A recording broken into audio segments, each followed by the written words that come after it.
Emergency Response Disaster Management Plan. Today I'm going to discuss with you the emergency ERDMP, popularly known as ERDMP. This disaster management plan is basically applicable to the refineries. It is basically applicable to all petroleum industries, and it is basically to develop disaster management plan that should be concise and informative so that the members of the emergency control organization should be able to quickly refer to the action plan to determine important functions that are being carried out.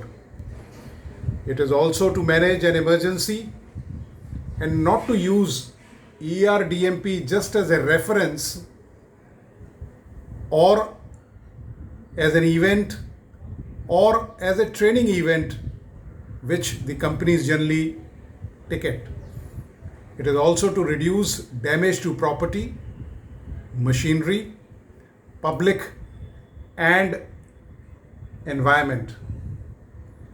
It is again aimed at to develop a state of readiness for a prompt and orderly response to an emergency and to establish a high order of preparedness, whether it is in terms of equipment or personnel.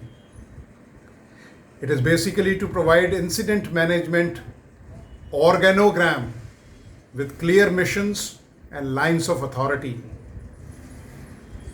ERDMP will also ensure a timely decision making and response process within the installation. The contents of the regulation are: it will have classification of emergencies, implementation schedule, statutory requirements, pre-emergency planning, emergency mitigation measures, emergency preparedness measures, emergency response procedure and measures, emergency organization and responsibilities, and finally the infrastructure requirements. Now, the content shall also include declaration of on-site and off-site emergency, resources for controlling emergencies, demographic information, what you must have seen in IOC Jaipur fire. The demographic information was not available and neither it was taken into consideration. Evacuation plans, evacuation drills, public relation and information to public. Today you cannot totally live in oblivion. You have to keep the public informed. You see, what happens is it is your obligation and responsibility to keep public safety in mind. Reporting of the incident, who all should be reported, how much should be reported, and the reporting should be truthful. Emergency recovery procedures. It also encompasses emergency recovery procedures and ERDMP for trucks and pipelines carrying petroleum products, because they are also highly vulnerable whenever they are moving on roads or any kind of surface transport.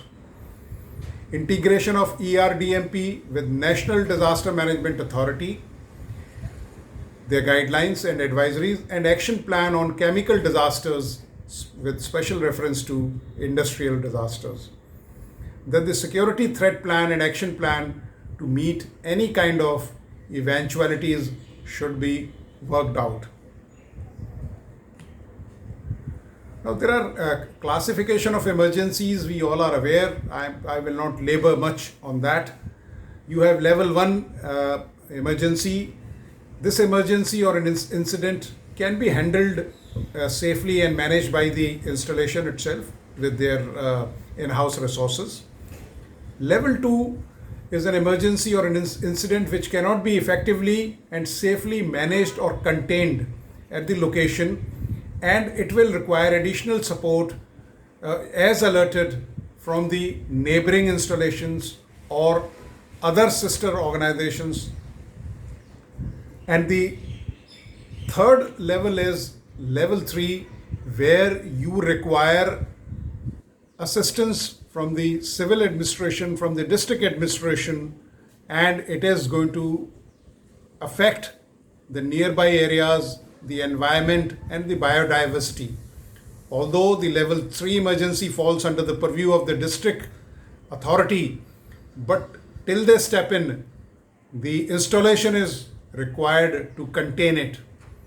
And level 1 and level 2 shall normally be grouped as on-site emergencies, and level 3 is an off-site emergency. Now there is an implementation schedule which is there for ERDMP. First is the pre-emergency planning. That includes hazard identification. And the second one will be basically the basic procedures and risk analysis, which will be to identify potential failures and accidents or incidents, calculate the quantity of material that may be released in each failure, and evaluate the consequences. The risk analysis and risk assessment, it is basically the combination of the consequences and the probability will allow the hazards to be ranked in a logical fashion to indicate the zones of importance. Now there are basically 3 causes of such disasters. One is man-made, which will include heavy leakages, fire, explosion, negligence, failure of critical control system, unsafe acts, and inadequate maintenance. The other could be natural calamities like floods, earthquake, excessive rains, tsunami. And third is extraneous factors, which will include riots, mob attack, terrorism, sabotage, subversion, abduction, or any kind of such activities. Emergency mitigation measures which are applied during the ERDMP are basically given in the Schedule 3, and the resource mobilization has been enunciated in Schedule 4. So all kind of resources should be mobilized to contain such kind of disasters. Then the health, safety and environment policy should also be well spelled out. It should be comprehensive, and it should result into effective means of combating any kind of disasters. The safety committees with fair participation of union leaders and works committee members should also be factored in, because they should be given accountability and responsibility. The periodicity and the guidelines for inspection should be adhered. The checklist should be followed. They should not be mere relegated to files or ticking the ticks so that you are mentally satisfied. The incident preventing measures and procedures, the work permit system, the early warning alarm system in the installations, and the various instant check dams should also be there, which can help you to tie over the situation or to contain the situation or to localize the situation.